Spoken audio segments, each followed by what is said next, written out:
What's the worst sound to wake up to as a pet parent?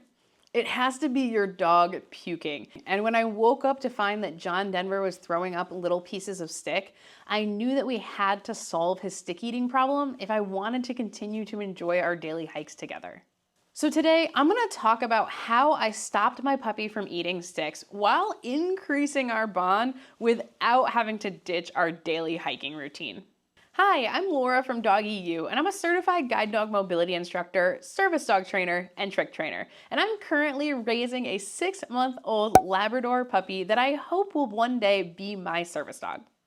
Okay, so I recently had a question come in for my Patreon monthly live stream from one of my members that was really near and dear to my heart because I was struggling with the same problem. It was from a member who loved hiking with their young Labrador, but he was ingesting a lot of sticks and it was causing him to get sick. And that person was now trying to take the sticks away from him, which was causing the lab to start playing keep away with the sticks, which was causing her to have to put him back on the long line, and he's losing his off-leash privileges despite his generally awesome off-leash behavior. And wouldn't you know it, my young Labrador John Denver had also had the same problem. So today we're gonna talk about the 2 options for solving it, the option I chose, and why I chose it. First, you should know that I am a train smarter, not harder person. Just like everyone else, I have a limited amount of time in the day. So if I can find a solution that doesn't take a gazillion hours to train, I'm going to use that solution. Now, when we're talking about stick eating, I live in the woods. I hike in the woods, and believe it or not, there are a lot of sticks in the woods. And for a young Labrador who loves to pick up sticks, a solution that involved telling him to leave it all the time, especially with just the sheer density of the sticks that are around us, didn't seem like a viable solution. And for the Patreon member that had written in, their dog had already started playing keep away with sticks. So any solution that involved telling the dog to leave it over and over again was likely going to be very time intensive to train. Plus, having to be hyper vigilant about sticks while I'm walking with my dog just kind of sucks the joy out of what is supposed to be a decompression walk for Denver and I. This means that I have 2 options, and the first option is a management option, and that's to teach the dog to wear a muzzle. Because if the dog is making himself sick with this issue, then it's more than an inconvenience, it is a health risk. So teaching them to wear the muzzle is the easiest solution to that problem. It typically only takes a week or 2 for most dogs to get comfortable with a muzzle, which means this is the simplest solution that only takes you off the trail for a few weeks. And while this is a great option, I chose to go with option number 2. And option number 2 is to head on down and boop that like button. Just kidding, it's not. There's a real option 2, but I would love it if you went down and booped that like button for us. Okay, on to my second option. Option number 2 is teaching an incompatible behavior. Whenever someone is having an issue where they say, I want my dog to not sniff, or I want them to not jump, I think about incompatible behavior. What's something that I can train that's incompatible with the undesirable behavior and instead replace it with a desirable behavior? When I can think in terms of what I want the dog to do versus what I don't want them to do, and then train for what I want them to do, I can make a lot of progress pretty quickly. So in this case, what's an incompatible behavior with eating sticks? Well, for me, that was to have him carry a ball when he is off lead, because he can't be carrying a ball in his mouth and eating sticks at the same time. Now, I chose this option over the muzzle option because it had some additional benefits that I've really been enjoying over the last month that I've implemented this, so let's talk about those. First is that carrying the ball with us during hikes has allowed me to practice and reinforce other behaviors with the ball as the reward. No food needed. I can use chasing the ball or tug to reinforce life skills like stays or recalls. That has definitely increased the fun we're having together on our hikes, which in turn increases our bond. By teaching him to interact with me with his ball throughout the walk through playing tug, searches for his ball, and retrieves, I've actually increased his off-lead reliability as well.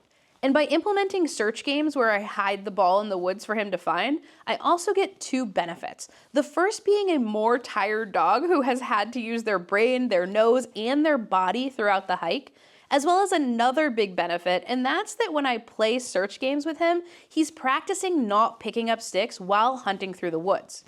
Because one of the things we want to do when thinking about a behavior is trying our best for them not to rehearse that behavior. So now I have a dog that's running through the woods looking for his hidden ball that's simultaneously practicing not picking up sticks during that time. It's a total win-win. Oftentimes when we stop the rehearsal of the behavior, especially when it's tied to Denver's young age, that behavior naturally stops over time. The same is true of Denver eating rocks. So we have some landscaping out in our backyard with lots of little rocks in it, and from 8 weeks until 16 weeks or so, Denver really wanted to eat those rocks. By simply keeping him away from those rocks during that time, he's now safe to be outside with the rocks without any thoughts of eating them. We simply stopped the rehearsal of the behavior, and then that behavior naturally went away as he aged. Now let's talk about training him to carry the ball. Denver did not start out ball obsessed. It's something that I had to build up over time. And I did that by picking a special ball that he only got to play with me. So he can have other toys and even other balls to play with throughout his day, but this special ball was only for Denver and I's training time together. I chose a really light ball that was easy to pick up and fit in his mouth comfortably, and it also had a tug on the end so we could tug together with it. I'll link this ball down in the comments, and just for your reference, it is the size medium that he's using throughout these videos. So to get him excited about this ball, I would actually introduce it for only 30 seconds at a time. And I started it with this very silly thing where I would run to where the ball is stored, I would pull the ball out, and I'd start running through the house, playing with the ball, throwing it up in the air, making it seem like the coolest thing ever. And after 30 seconds, I'd run back to the spot where the ball goes, put it away, and just walk off like nothing had happened. If you do that for just a few days, your dog will want to get their mouth on that ball. Keeping play sessions really short made the ball novel and fun every time I brought it out. Once he enjoyed playing tug with the ball, I then started having him search for it.